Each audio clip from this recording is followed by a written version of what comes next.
सभेचे माननीय अध्यक्ष राहुल नार्वेकरजी, आपले दुग्ध विकास मंत्री अतुल सावेजी या ठिकाणी उपस्थित, वारणा समूहाचे प्रमुख आमदार विनय कोरेजी, माने बापू, समित कदमजी, ज्यांनी या मेट्रोच्या निर्मितीमध्ये मोठा सहभाग दिला, त्या बीएमसीच्या आयुक्त श्रीमती अश्विनी भिडे, वारणा परिवार, सावकारांचा संपूर्ण या ठिकाणी उपस्थित परिवार आणि उपस्थित भगिनी आणि बंधूंनो, आज अतिशय आनंदाची गोष्ट आहे की मेट्रो 3 आपल्या मुंबईची जी नवीन लाईफलाईन आहे,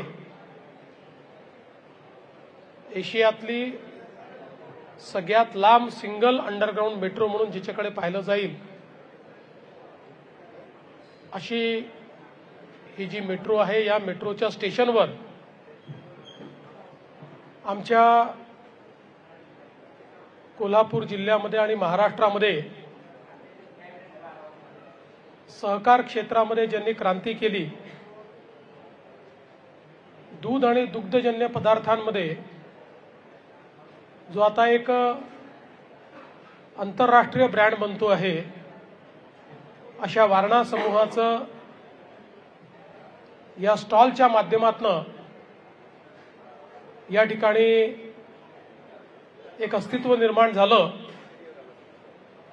आणि हा केवळ एक वारणेचा स्टॉल नाही, तर कोल्हापूर जिल्ह्यातल्या शेतकऱ्याच्या स्वाभिमानाचं एक प्रतीक म्हणून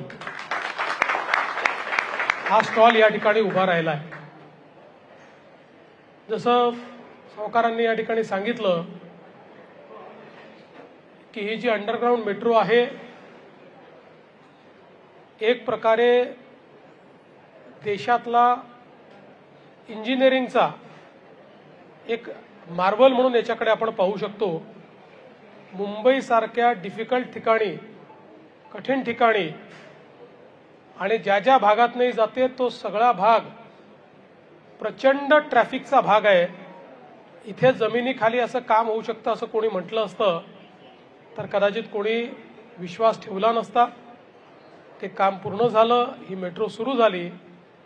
आणि एक मेट्रो ही केवळ प्रवाशांना नेणारी वाहिनी नसते, तर त्यातनं एक पूर्ण अर्थव्यवस्था ही तयार होत असते, त्याला चालना मिळत असते.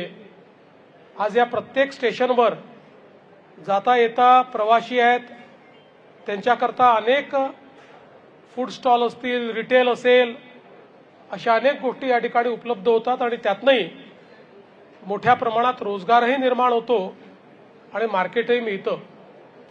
वारणाने तर दूध आणि दुग्धजन्य पदार्थांच्या क्षेत्रात अतिशय मोठी भरारी घेतली आहे. या व्यतिरिक्तही वेगवेगळ्या क्षेत्रांमध्ये वारणेचं काम हे आपण बघितलेलं आहे. आणि विशेषतः शेतकरी आणि महिला यांना ज्या प्रकारे वारणेने अधिकारिता दिलेली आहे, हे एक देशातलं अतिशय मोठं मॉडेल आहे. आणि म्हणूनच ज्यावेळेस विनय कोरेजींनी सांगितलं की असा असा स्टॉल आहे आणि याच्या उद्घाटनात तुम्ही आलंच पाहिजे, त्यावेळेस मी देखील हा निर्णय केला की केवळ एखाद्या स्टॉलचं उद्घाटन हे नाही आहे, एका नवीन अर्थव्यवस्थेचं, एका नवीन इकोसिस्टीमचं हे उद्घाटन असल्यामुळे आम्ही सर्व मंडळी या ठिकाणी उपस्थित आहोत. त्यामुळे मी वारणा परिवाराला मनापासून शुभेच्छा देतो. आणि आता याचं जाळं, या स्टॉल्सचं, हे अख्ख्या मुंबईमध्ये ज्या ज्या ठिकाणी आपली मेट्रो आहे त्या सगळ्या भागांमध्ये उभं राहावं, अशा प्रकारची शुभेच्छा ही आपल्याला मी देतो. आणि आपण या चांगल्या कार्यक्रमाकरता आम्हाला सगळ्यांना निमंत्रित केलं त्याबद्दल आपले आभार मानतो. धन्यवाद.